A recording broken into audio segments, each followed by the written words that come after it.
1947 मध्ये ब्रिटिश राजवटीपासून भारताला स्वातंत्र्य मिळाले. तेव्हापासून हा एक राष्ट्रीय सण म्हणून आपण साजरा करतो. त्या अनुषंगाने जाणून घेऊया अमरावती शहरातील जनतेच्या प्रतिक्रिया. मी प्रोफेशनल टीचर आहे. अच्छा, आपलं नाव? माझं नाव अर्चना मनीष सांचिल. अच्छा, आज 15 ऑगस्ट आहे, त्यानिमित्त तुम्ही काही बोलू शकता? हो, निश्चितच. सर्वात आधी द स्ट्रिंग ऑपरेशन न्यूजचे मी आभार मानते, मला बोलायची संधी दिली.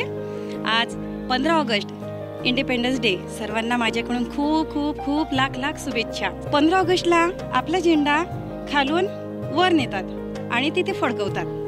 म्हणजे 14 ऑगस्टच्या 12 वाजता इंग्रजांचा झेंडा उतरला आणि आपला चढवला. तेच 26 जानेवारीला तिथे जी झेंड्याची फोल्ड केलेली असते त्याच्यामध्ये ॲक्च्युली फुलं बांधलेली असतात आणि आपण ती झेंडा ओपन करतो, ती फुलं आपल्या अंगावर पडते. याचा अर्थ असा की आपण आपल्यासाठी जे संविधान त्या दिवशी स्वीकृत केलं, लागू केलं, तर ते संविधान आपण आपल्यासाठी कायदे आपण खुले केले, हा त्यातला अर्थ. मेरा नाम है मोहम्मद फरहान. अच्छा सर, आज स्वातंत्र्य दिन है, इसके आधार पर आपको कुछ कहना है? बस यही कहना चाहूँगा कि सारे देशवासियों को और अमरावती वासियों को very happy independence day. Maintain peace, integrity and the brotherhood. That's the message for all the अमरावतीकर्स and the country. Thank you.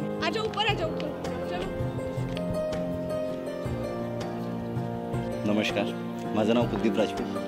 स्वातंत्र्य दिनाच्या खूप खूप शुभेच्छा सर्वांना. आज बरेचसे लोकांना 15 ऑगस्ट आणि 26 जानेवारीमधला आजही म्हणजे मूळतः फरक माहीत नाही.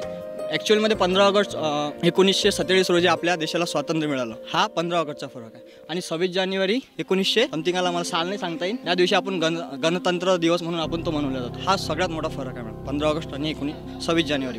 सगळं अमरावतीकरांना 15 ऑगस्ट स्वातंत्र्य दिनाच्या खूप खूप शुभेच्छा. जय हिंद, जय